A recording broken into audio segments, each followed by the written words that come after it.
خواتین حضرات، ہم خوش قسمت ہیں اور اللہ تعالیٰ کے شکر گزار ہیں سب سے پہلے کہ ہمارے مریض صرف پاکستان سے نہیں ہیں بلکہ تمام دنیا کے کونوں سے خطوں سے ہمارے پاس آتے ہیں۔ ان کا ایک سوال ہوتا ہے کہ کیا ہم اپنا جو علاج کرا رہے ہیں اس کے ساتھ ساتھ کیا ہماری جو وائف ہیں ان کی پی سی اوز، ان کے فائبرائڈ یا ایڈینووائسس کا بھی علاج ایک ساتھ کیا جا سکتا ہے۔ ہم اس کو انکریج کرتے ہیں اور اکثر ہمارے پاس جو مریض اپنے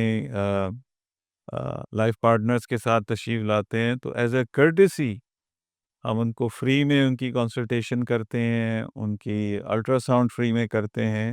اور ہمیں انکریج کرتے ہیں کہ اگر آپ ویریکوسیل کا علاج کرا رہے ہیں تو احتیاطاً آپ اپنی وائف کا ایگزامینیشن اور کنسلٹیشن ہماری لیڈی گائنیکالوجسٹ سے ضرور کرائیں۔ ہو سکتا ہے کہ کوئی ایسی چھوٹی موٹی چیز ہو جس کو کریکٹ کرنے سے آپ کے مسئلے مسائل درست ہو جائیں اور آپ بااولاد ہو سکیں۔ یہ انتہائی اہم ہے کہ آپ اپنے علاج کے ساتھ ساتھ اپنے پارٹنر کا بھی ضرور علاج کروائیں، اور اگر علاج نہیں تو ایٹ لیسٹ ان کا ایک فزیکل ایگزام اور ایک ویل چیک اپ ضرور کروائیں۔